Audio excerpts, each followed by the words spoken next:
ओम नमो ओंकारेश्वर देवताय नमः. ओम नमः शिवाय. ओम नमः शिवाय. अवधूत चिंतन श्री गुरुदेव दत्त. मंडळी, काल दत्त जयंती हं, हा कार्यक्रम आपल्या मंदिरामध्ये आयोजित करण्यात आला होता. त्याबरोबर आपले जो भावार्थ रामायण याचं ब्रह्मपत्र, जो पुराणातील महत्त्वाचा विषय असतो, त्याचा कार्यक्रम पण आयोजित करण्यात आला होता. आणि अशा कार्यक्रमामध्ये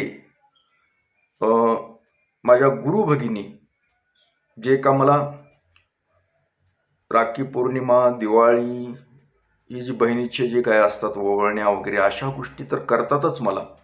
प्रत्येक सणासुदीला बोलवणं आणि अशा गुरु भगिनींनी माझा काल वाढदिवस मी नको म्हणत होतो, तरीही त्यांनी आग्रहास्तव माझे शिष्य कांबळे म्हणून, लव कांबळे जे का रामायण अर्थ का सांगतात दररोज आपल्या इथे, त्यांची मुलगी शुभांगी आणि या दोघींनी मिळून त्यांनी नको म्हणत असतानाही कार्यक्रमाचं आयोजन केलं, माझा वाढदिवस साजरा केला. आणि तुम्ही मंडळी दूर राहून का होईना मला मॅसेजद्वारे मला खूप खूप शुभेच्छा दिल्या. मी कमी पडलो.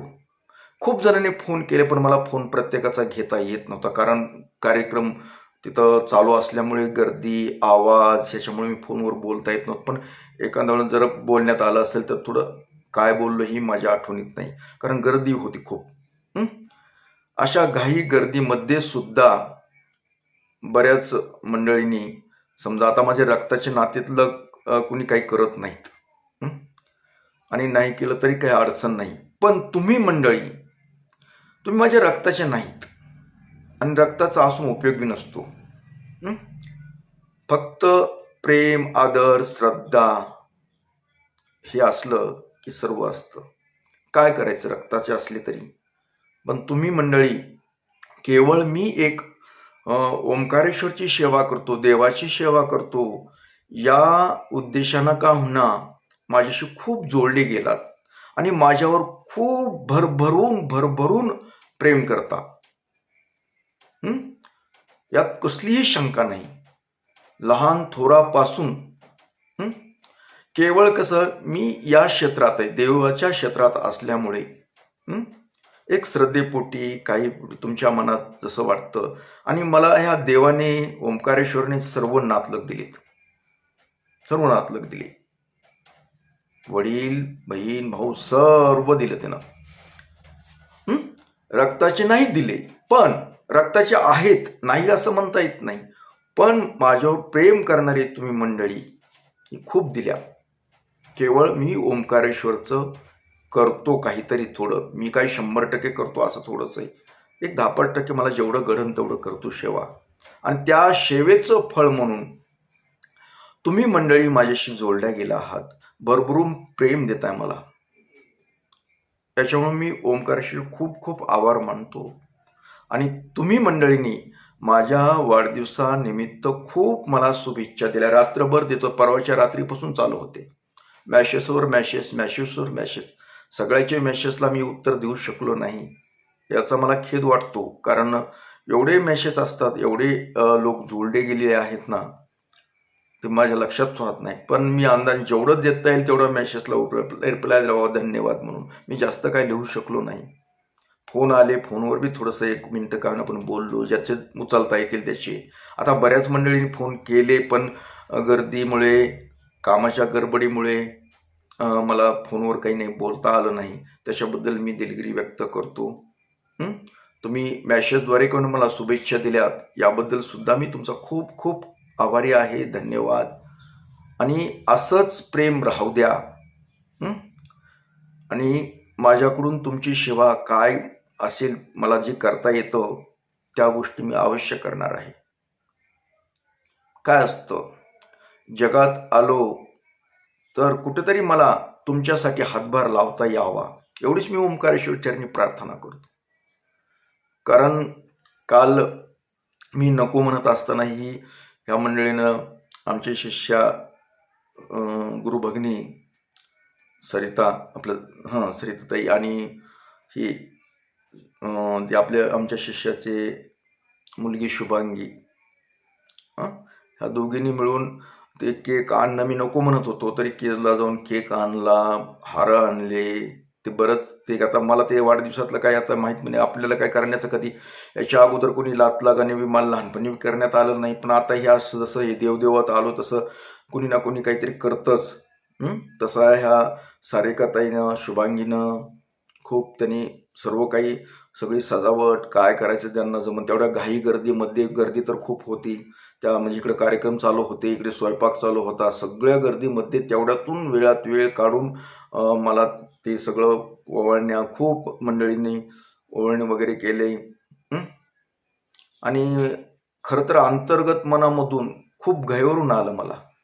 पण आता आपल्या वयानुसार आपल्याला रडणं अथवा असं म्हणजे हे करणं योग्य वाटत नाही ना. कारण माझ्याकडे जे बघतात लोक सगळे बघायलेले असतात, अरे महाराजच असे इतक्या ह्याच्यात आल्यानंतर आपण काय. तर खूप काही मंडळीने प्रत्यक्ष येऊन शुभेच्छा दिल्या. ते कार्यक्रम बी होता काल, त्याच्यामुळे आलेले होते. दत्त जयंतीचा कार्यक्रम बी होता आपल्या मंदिरात, प्रत्येक वर्षी करतो आपण. आणि बऱ्याच जणांना काय ती 2 तारीख डिसेंबर आणि दत्त, पण मी तिथी अनुसारच वाढदिवस समजतो, कारण तारकामध्ये मला भरवसा नाही. कारण माझी आई म्हणत होते की ही दत्त पौर्णिमेचा आहे, एवढंच माझ्या डोक्यात आहे. तारकाचं मी लक्षात ठेवलं. तारकाचं काय ते आता रेकॉर्डली आपलं शाळेच्या ह्याच्यावरले तारका असतात, कधी कमी जास्त होऊ शकतात, काही असू शकतं. पण दत्त जयंती एवढं डोक्यात ठेवलेलं, त्याच्यामुळे दत्त जयंतीलाच माझा वाढदिवस असतो असं मी म्हणत असतो. तर ती तुम्ही मंडळीने केला, मी सगळ्यांचेच आभार मानतो, धन्यवाद देतो. खूप खूप शुभेच्छा दिल्या आणि तुमच्या शुभेच्छावरच मला आरोग्य लाभेल आणि मला तुमची सेवा करायला अजूनही पुढे म्हणजे आयुष्य लाभेल, ही मला खात्री आहे. कारण ओंकारेश्वरनं तुम्ही मंडळी जोडून दिलेली आहे, कारण त्याची कृपा आहे. त्याच्या सेवेमुळे मला हे सगळं जोडाजोडी झाली, नातलग दिलेत तुम्ही. आणि खूप खूप चांगलं वाटलं, आनंद वाटला की असं निराश व्हायचं नाही. तुला कुणी नाही कोण म्हणतं, माझं मन मला सांगत होतं अरे तू येडा आहेस, तुला कुणी सांगितलं की तुला कुणी नाही. अरे एवढी मंडळीने तुझ्या मागे, किती तुला सगळे नातलग दिले ना तुला देवानं, अजून तुला काय पाहिजे. आणि मग ते आनंद आहे, एक आनंद, ही ईश्वर कार्यामुळे आनंद आहे. मी ईश्वराच्या कार्यामध्ये असल्यामुळे तुम्ही मंडळी आलात. मी जर असतो असंच इकडं याच्यासारखं काहीतरी करत असतो तर मला कोण विचारलं असतं, कुत्र्यांना विचारलं नसतं एखाद्या. फक्त देवाचं कार्य करतो, देवामध्ये असतो, म्हणून तुम्ही मंडळी माझ्यावर भरपूर प्रेम करता. समजा माझ्याकडून कुणाला समजा घाई गडबडीत काल काही बोलण्यात चुकून हुकून काय असेल, काही असेल तर मी माफी मागतो, क्षमा मागतो तुमची. आणि आजचा व्हिडिओ म्हणजे दुसरं काही सांगायचं नव्हतं, फक्त तुमचे आभार व्यक्त करण्यासाठी हा आजचा व्हिडिओ आहे.